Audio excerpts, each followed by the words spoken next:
Hoje, a gente vai mergulhar fundo em um dos documentos jurídicos mais complexos e, olha, mais importantes do Brasil nos últimos tempos: o voto do ministro Luiz Fux. O nosso objetivo aqui é desmontar, peça por peça, o raciocínio e a estrutura por trás de uma decisão que mexe com o coração da nossa democracia.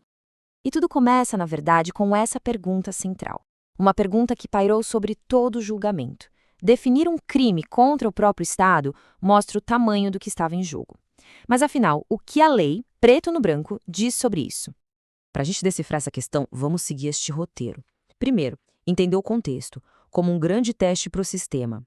Depois, vamos abrir o que eu chamo de caixa de ferramentas jurídicas do ministro. Na sequência, a gente vê os desafios digitais do caso, como o ministro usou essas ferramentas nos fatos e, por fim, a grande conclusão sobre a diferença entre o que se diz e o que se faz. Bom, vamos lá. É fundamental entender que este caso não é só sobre os indivíduos acusados. Ele é, na sua essência, um teste de estresse, uma prova de fogo para a capacidade do nosso sistema jurídico de lidar com uma crise política de uma proporção que a gente nunca viu antes. O ponto-chave aqui não é tanto focar em quem foi julgado, mas em como o julgamento foi feito. A questão é a seguinte: como é que um juiz pega o manual do direito penal com suas regras bem rígidas e aplica um cenário caótico, inédito e com uma carga política enorme? É esse processo, sabe, o método por trás da decisão que a gente vai desvendar agora. E para entender esse processo, a gente precisa primeiro olhar para as ferramentas que ele separa para usar. Antes de analisar qualquer prova, o ministro dedica uma parte bem grande do seu voto só para definir os conceitos legais. É como se ele estivesse construindo o alicerce da casa antes de começar a subir as paredes. Toda decisão dele vai se apoiar nisso. Agora, o que é realmente interessante aqui é o terceiro ponto. Para ser uma organização criminosa, não basta um grupo se juntar para cometer um crime específico. A lei exige, e o Fux bate muito nessa tecla, que o grupo seja estável, permanente, e que o objetivo seja praticar uma série indeterminada de crimes. É a diferença, né, entre planejar um único assalto e montar uma estrutura para viver do crime. A mesma lógica vale para o crime de golpe de Estado. O voto do Fux é muito claro, ele vai lá na letra da lei.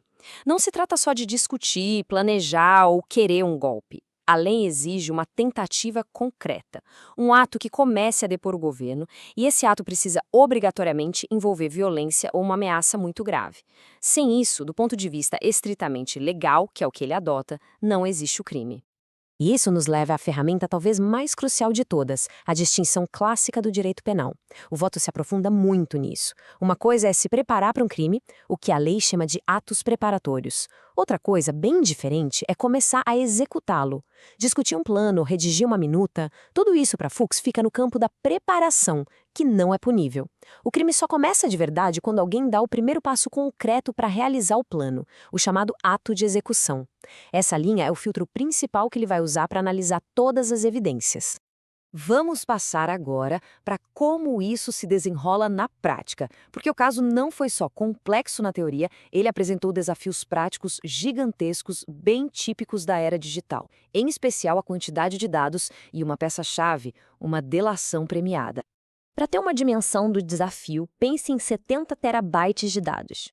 É um número meio abstrato, né? Então vamos traduzir. Isso seria o equivalente a uma biblioteca com dezenas de milhões de livros. Um verdadeiro tsunami digital de evidências que as defesas precisariam analisar. Este trecho de uma petição da defesa ilustra perfeitamente o problema.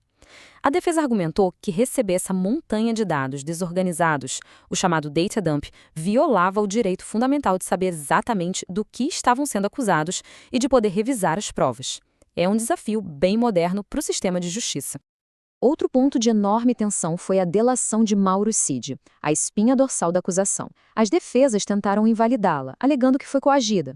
A resposta do ministro Fux foi direta e pragmática. Ele basicamente se perguntou: a delação cumpriu sua função legal? Ajudou a elucidar os crimes? Sim, então ela é válida.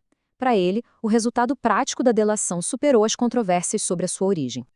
Então, temos a caixa de ferramentas jurídicas de um lado e as evidências do outro.